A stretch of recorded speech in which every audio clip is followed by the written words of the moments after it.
കടുത്ത ജലക്ഷാമവും വരൾച്ചാ ഭീഷണിയും നേരിടുന്നതിനിടയിൽ പെപ്സിയുടെ ജലചൂഷണം യാതൊരു നിയന്ത്രണവുമില്ലാതെ തുടരുന്നതിനെതിരെയായിരുന്നു ഡിവൈഎഫ്ഐയുടെ പ്രതിഷേധം. ഹൈക്കോടതി ഉത്തരവ് പ്രകാരം 6 ലക്ഷം ലിറ്റർ വെള്ളം പ്രതിദിനം എടുക്കാൻ അനുവാദമുണ്ടെങ്കിലും വേനൽക്കാലത്തും വരൾച്ചാ സമയത്തും കർശന നിയന്ത്രണമുണ്ട്.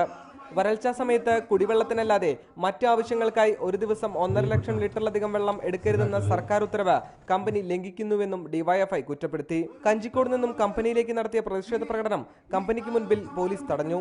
ഡിവൈഎഫ്ഐ പാലക്കാട് ജില്ലാ കമ്മിറ്റി സംഘടിപ്പിച്ച പ്രതിഷേധം അഖിലേന്ത്യാ പ്രസിഡന്റ് മുഹമ്മദ് റിയാസ് ഉദ്ഘാടനം ചെയ്തു. മനുഷ്യൻ ജീവിക്കണോ അതോ ജലലഭ്യതയില്ലാതെ മരണപ്പെടണോ എന്ന ചോദ്യം നിൽക്കുമ്പോൾ മനുഷ്യൻ ജീവിക്കേണ്ടതുണ്ട്. ആ മനുഷ്യന്റെ ജീവിതം, മനുഷ്യന്റെ ജീവൻ നിലനിർത്തുവാനുള്ള പോരാട്ടത്തിന് ഞങ്ങളുടെ ജീവൻ നൽകാൻ തയ്യാറാണെന്ന് പറഞ്ഞിറങ്ങുന്നവരാണ് ഡിവൈഎഫ്ഐ പ്രസ്ഥാനത്തിന്റെ പ്രവർത്തകർ. ആ നിലയിലാണ് ഈ സമരം ഡിവൈഎഫ്ഐ ഏറ്റെടുത്തിരിക്കുന്നത്. ഡിവൈഎഫ്ഐ കേന്ദ്ര കമ്മിറ്റി അംഗം Nithin Kanicheri, president Premkumar, CPM Puthussery area secretary Subhash Chandrabose തുടങ്ങിയവർ സംസാരിച്ചു. റിപ്പോർട്ടർ, പാലക്കാട്.